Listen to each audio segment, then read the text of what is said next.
Today is our fourth week for our MAPE subject, and the lesson number 3 for physical education is officials' ethics and guidelines. Officials have prepared themselves both physically and mentally, shall dress neatly and appropriately, shall comport themselves in a manner consistent with the high standards of the profession. Officials shall be punctual and professional in the fulfillment of all contractual obligations. Last week, naalala ninyo, ang pinag-usapan po natin ay about sa mga good qualities ng isang referee or officials. Ngayon, gawin muna natin itong gawain na ito. Kindly get your MAPE notebook. Number 1, differentiate ethics from guidelines. And number 2, write and share 2 perspectives on issues relating to the code of conduct and ethical standards of sports officials that you have watched and observed. So, madali lang po ito. Maaari niyong i-post ang video para sagutan ang mga katanungan sa inyong notebook. Next, sagutan din po itong panibagong tatlong katanungan. Number 1, what do you think were the reason of the referees for doing wrong actions? Number 2, if you were the referee, what would you feel for the losing team and winning team? And number 3, in what other real-life situations can the values in officiating be applied to? So, papaliwanag ko lang yung mga katanungan. Yung unang katanungan, ano yung nasa isip natin, bakit ginawa ng mga referees yung ganitong aksyon? Kalawa, kung ikaw yung referee, ano yung mararamdaman mo sa pagkatalo o pagkapanalo ng team? Ikatlo, sa tunay na buhay, ano yung mga values ng pag-referee na pwede natin maisama o mai-apply sa ating pamumuhay? Ngayon, alamin natin ang ethics at guidelines ng pag-referee. Ethics are moral principles that govern a person's behavior or the conducting of an activity. Yung guidelines naman are general rules, principle, or pieces of advice. So when we register as official and volunteer to work at events, we agree to uphold these values and follow the related guidelines listed in each below. So hindi na po natin ito babasahin din sa isa, okay? At bibigay ko lang yung pinakaunang part. Ngayon, meron kayong time para basahin yung mga dapat at hindi dapat gawin batay doon sa mga code and conduct or guidelines ng isang referee. Letter A, be a benefit and cause no harm. A primary value of officiating is to provide a benefit to those whom interacts with the competition area, yung athletes, coaches, spectators, volunteers, and other officials. A related value is to do no harm. So, ikaw yung referee, kailangan hindi ka makakasakit. Okay? Bagkos, gawin mo yung trabaho mo bilang isang arbitero or referee. So, nandito po kung ano yung mga dapat gawin. Officials will at officials will not. Okay? Pwede nyo i-post yung video para mabasa po natin siya. Kalawa, be accurate and responsible. These values means that officials should strive for accuracy and consistency in their officiating actions, as well as being dependable and trustworthy in their work as officials. The latter implies that officials should accept the responsibility for their errors that may affect competition and work to increase or sustain other athletes, coaches, spectators, and other officials' trust. Okay? So, kailangan ang referee ay accurate and responsible. Tandaan din natin yung salitang consistency. Okay? Kung ano yung ginagawa sa kabila ng paghatol, ganun din dapat sa kabilang team. So, ito, sumusunod yung mga dapat gawin ng isang official. Pwede yung i-post yung video para mabasa po natin. At ito naman yung mga hindi dapat gawin para doon sa letter B. Okay, punta tayo sa letter C. Be supportive to the other participants and loyal to sports organization. Officials should exhibit loyalty and politeness towards the organization to which the official belongs or is representing in the context of competition. They should extend such loyalty and politeness to individuals and involved at all levels. So, kailangan ng referee din po ay supportive at loyal doon sa kanyang liga or sports organization. na pinagtatrabahuhan. So, nandito yung mga dapat at hindi dapat gawin regarding dun sa guidelines na yon. Letter D, act with integrity. Integrity refers to affirm adherence to an ethical code, as well as to the absence of impairment or disability. This implies the officials will, letter A, not allow their judgment to adversely influenced by personal loyalties or personal gain. Letter B, will adhere whenever possible to the specifics of this ethical code. And letter C, will avoid officiating when their mental or physical competence may be impaired through physical illness, emotional distress, or some other personal limitation. Okay? So regarding dito sa letter D, act with integrity, nandito po yung mga hindi dapat at hindi dapat gawin. Yan. Officials will and officials will not. Next, letter E, act with fairness. Okay? Fairness refers to performing one's duties in an unbiased manner.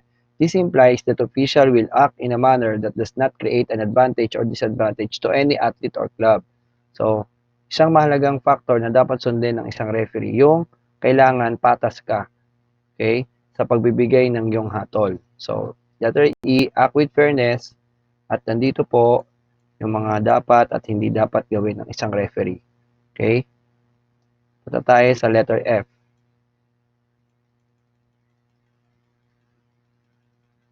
Letter F shows respect for participants' right and dignity.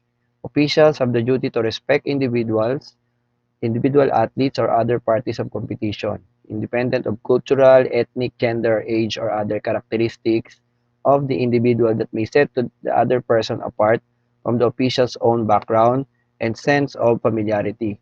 Although this is usually meant to prevent discrimination on the basis of gender, ethnicity, or disability, all areas of human diversity that are associated with human rights legislation. It also applies to areas of diversity such as age or experience in the athletic event or officiating task. Thus, it applies to treating very young and thus immature athletes and less experienced and thus less competent officials or volunteers in a dignified and respectful manner. Okay, so sa letter F, sinasaad po dito na kailangan yung referee ay magpakita ng respeto sa mga participant sa athlete, okay, ng kanilang karapatan at dignidad. So dito po pinapakita yung about sa issue ng human discrimination. Okay? So kailangan yung referee hindi tayo gumagawa ng mga ganito. So ito yung mga dapat nating gawin bilang isang official. Yan. So official will, meron tayong 6 pattern na dapat or guideline na dapat sundin at meron din tayong dalawang dapat hindi gawin. Okay? Pupunta tayo sa letter G. Exhibit professionalism.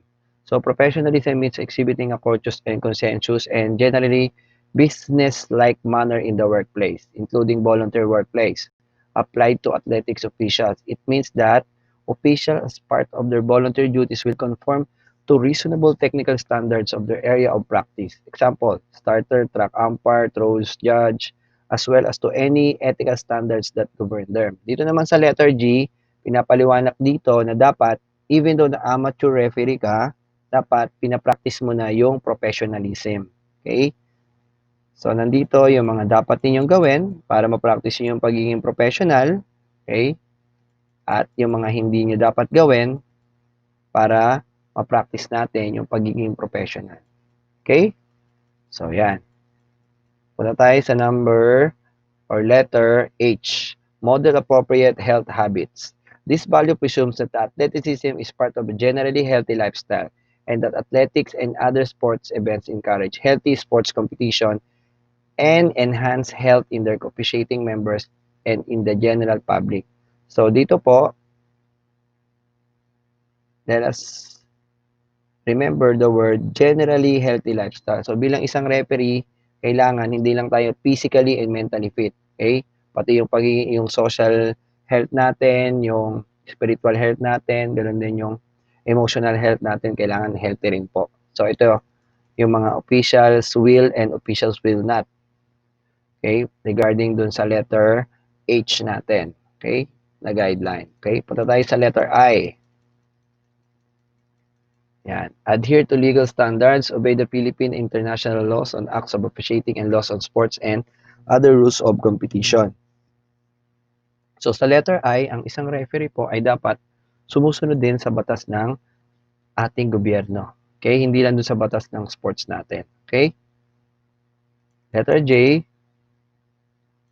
protect vulnerable persons. Yan. In our society, we now recognize that some individuals, example, persons with disabilities are more vulnerable to poor treatment because of their relative youth, mental or physical disability, or other characteristics that place them at a disadvantage. This code of conduct recognizes that such individual may require special attention. So, dito naman po, bilang isang official, kailangan pinoprotektahan natin yung mga tao na may special needs. Okay? So, sahin po natin yung mga dapat gawin at hindi dapat gawin dito sa officials will and officials will not. Okay? So, natapos po natin yung mga guidelines, okay, sa ethical and guidelines ng isang referee, sagutan po natin to. Do this activity in your mapping notebook. Okay? Given these two situation, ano po yung gagawin yung reaction bilang isang official? Situation number 1,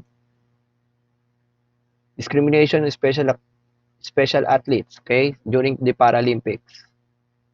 Situation number 2, accept money to win a game over the other team. Okay, so give your reaction, 2 to 3 sentences, pakilagay nyo po dyan sa notebook ninyo. Don't forget to write the situation for each of your answer. Okay, class? Let's proceed to other activity. So, wrap up lang natin kung ano yung mga na-discuss natin. What we have learned, number 1, ethics are more moral principles that govern a person's behavior or conducting of an activity. Guidelines are general rules, principles, or pieces of advice. Okay, tapos yung mga guidelines na na-discuss natin, yung be a benefit and cause no harm, be accurate, yan, be accurate and responsible, ano pa, be supportive of other participants, and loyal to sports organization, ano pa, act with integrity, and act with fairness, show respect for participants and dignity, exhibit professionalism, model appropriate health habits, adhere to legal standards, protect vulnerable person, recognize that some individuals are more vulnerable to poor treatment because of their relative youth, mental or physical disability or other characteristic that place them at a disadvantage. Ito yung code na to of conduct recognize that such individual may require special attention. Okay? So, ano pa yung mga sunod natin gagawin? So, meron po tayo ditong essay writing. So, sa notebook ninyo, okay, bibigyan po natin kayo ng isang sitwasyon. Okay? Then, gagawa tayo ng short essay. At least siguro mga 500 words. Basahin po natin yung kwento ng isang case ng isang referees, game fixing po ito or referees corruption. So, details of soccer referees corruption case revealed. So, nagmula po ito sa Xinhua, China, updated noong 2011, March 30. Okay?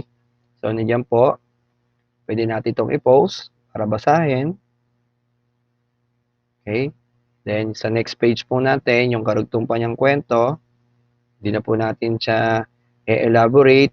Okay? Sundan lang po natin at intindihin. Yan. Okay, so para sa assessment naman po natin, maaari po kayong pumunta sa ating Google Classroom para sagutan ang true or false. Okay? Yan. Ibigyan po natin kayo ng time para sagutan ang true or false sa inyong Google Classroom. Okay? Yung wala namang G-form at hindi nakasama sa Google Classroom, pwede nyo sagutan yan sa inyong notebook at picturean nyo po, then isend nyo po sa akin sa Messenger. Okay. Yan. So, 15 items lang to. Then, sa ating huling additional activities, gagawa tayo ng mind map. Okay? Doon sa natutunan ninyo, lalagay nyo po rito lahat na natutunan natin about sa code and conduct of referees and guidelines. Okay, then, sagutan natin yung tanong. In what other real-life situation can the values of officiating be applied to? And how will you promote proper ethics and guidelines in real-life situations? Ayan. So, sa health lesson naman natin, sa susunod, okay? So, ayan, ito yung kwento na gagawin natin, yung true or false po, okay? Sasagutan yan sa Google Classroom. Meron tayong forms doon. Yung additional activities natin, okay, to be submitted in our Google Classroom. Okay, class? Don't forget to answer the two questions. And for our health lesson titled,